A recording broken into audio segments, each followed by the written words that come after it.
That was the second of the three large ideas. The third one, which can be done more quickly, is still a large idea. It's probably the most common fact of motivation, but hey, what happened? Often you have some clear goals. You know, it's time to call up your aunt who's worried about how you're doing at school, or some simple thing. You're sure you can do it. Days, weeks, months go by. You don't somehow get around to doing it. This is the sort of thing that happens all the time. If there's a break, spring break, and yeah, just have this one assignment due at the end of spring break. Any time during the break, we'll just do the assignment, and inevitably early in the morning on the first day of class, you still haven't done the thing.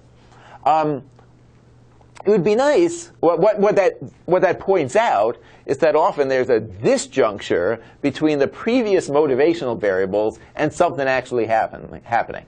So there's a stage in the world of motivation in which you think about what you want to do, set some goals, ask yourself whether you can do it. There's a third stage where you've actually done it, but that means there's often an intermediate stage where something has to happen, some trigger that gets you to actually do the thing. Now, often these triggers occur in the environment because you realize, hey, it's 10 o'clock at night, and the test is tomorrow. It's time to study. Often there's an external structure. What implementation intentions are, so the problem they're trying to get around is the I'll get around to it someday problem.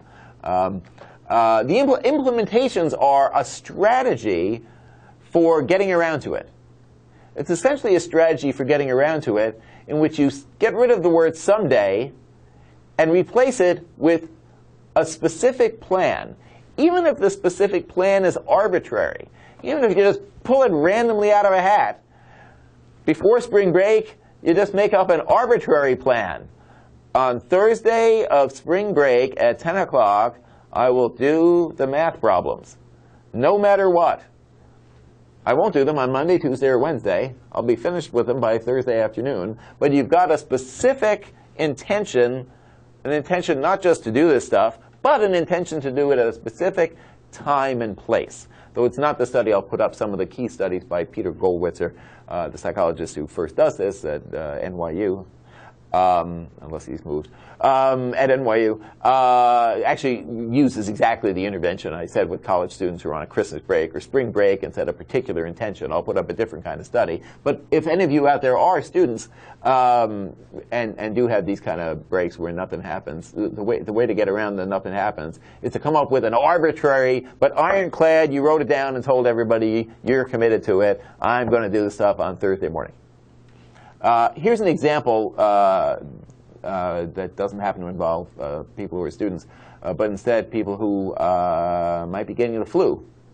One of the things that happens if you want to stop people from getting the flu is that you could set up lots of places where people can get flu shots, and then flu season will go by, and you'll notice not too many people signed up for the flu shots.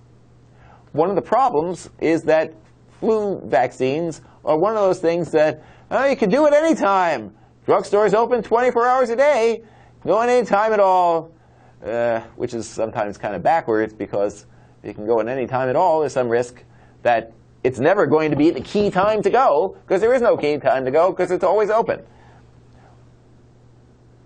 What this study does is to compare two ways of announcing a free flu shot.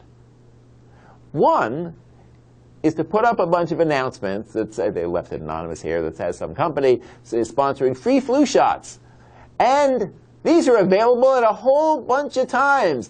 You can show up on Monday from 7 to 3:30, or Wednesday from 7 to 3:30, or Friday, all these days. It sounds like it's good. Oh, there's all this time. But, of course, the problem is that means there's no time in particular where you have to go. And then if you realize on Thursday they're closing in 10 minutes and you're doing something else, it's too late. The comparison case is to tell people, these are like flyers that are handed out to people and they have to, I think, return them back or at least keep them as a record for their flu shot so they know oh, yes, I know when the hours are. Another condition, people are told, yes, same company's holding free flu shot. And people are asked, when they get this flyer, complete with picture of a pencil, to write down a specific time, day of the week, exact moment at which they're going to get the flu shot. They get the same information 7 to 1:30, Monday, Wednesday, Friday. But in addition to getting the information, they're asked to please, right now, this company is giving away the stuff, write down when you're going to get this thing. That is the implementation intention. That visually, it's the classic case of an implementation intention. So in both cases, people are probably equally motivated to not have the flu. Whatever the costs are of getting the flu shot, well, they're pretty low since it's free. You have to go to the place to get the flu shot. That's the same in all the conditions. People are, I'm sure, confident that they can walk over and find the place. But where they differ is whether they have, on the right, or don't, on the left, a specific implementation intention. And of course, there's a bunch of people, it's a real study, they actually have measures of who gets flu shots. People with implementation, and they randomly assigned to conditions, it's an experiment. People with implementation intentions are significantly more likely to get the flu shot. And even if you think 8% is not that much more likely, considering the cost of flu, and if this kind of thing works on a very large scale, with if hypothetically it works with thousands of people in a community who could get a flu shot, there's substantial cost or saved by the extremely simple manipulation of implementation intentions. So if you're a government policymaker, and in multiple countries people have sort of figured this out, if you want to motivate people to do something, at some point providing motivational information reaches its maximum, and the next thing you want to do is to make it easy to do that thing at a specific time and place through the technique of implementation intentions.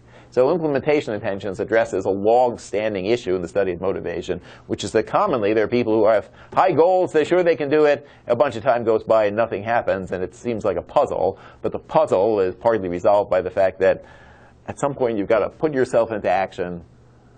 It might be that there's nobody there reminding you, but there might be a way of reminding yourself through this very concrete, specific technique, implementation intentions.